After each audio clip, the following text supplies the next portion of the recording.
இப்போது இது வந்து கிரேவிக்கு பண்ணுறேன்.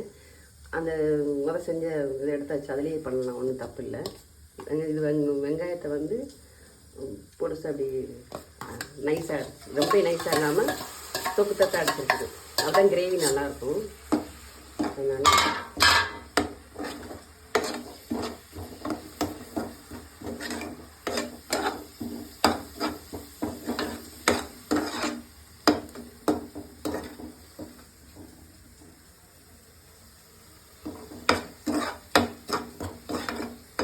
ஆனால் வந்து வெங்காயம் மட்டும்தான் அப்படி அடிச்சுக்கணும், சின்ன வெங்காயத்தை.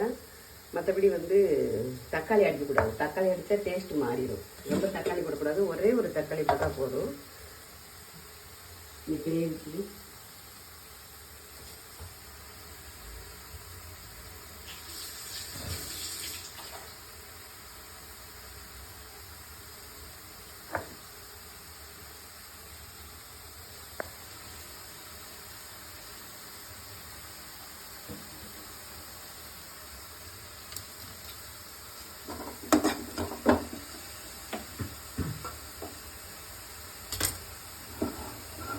பிரியாணி உதிர்ச்சி.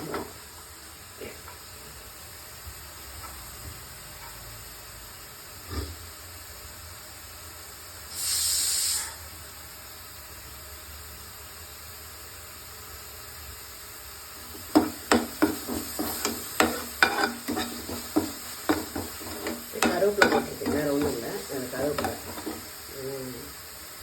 இப்போது அதோட இஞ்சி பூண்டு பேஸ்ட் போட்டுக்கலாம். ஒரு ஸ்பூனுக்கு கூட கொஞ்சம் எக்ஸ்ட்ராவே போட்டுக்கலாம்.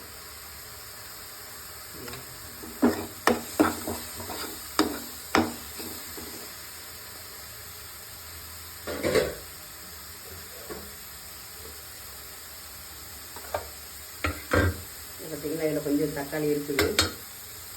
இது சின்ன குட்டி தக்காளி எடுத்துருக்கேன். இதுக்கு மேலே வந்து சிக்கனுக்கு கிரேவிக்கு போட்டால் நல்லா இருக்காது, ரொம்ப தக்காளி போட்டால் நல்லா இருக்காது டேஸ்ட்டு.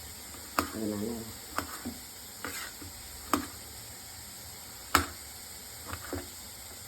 இதே ஜாஸ்தி தான் இருந்தாலும்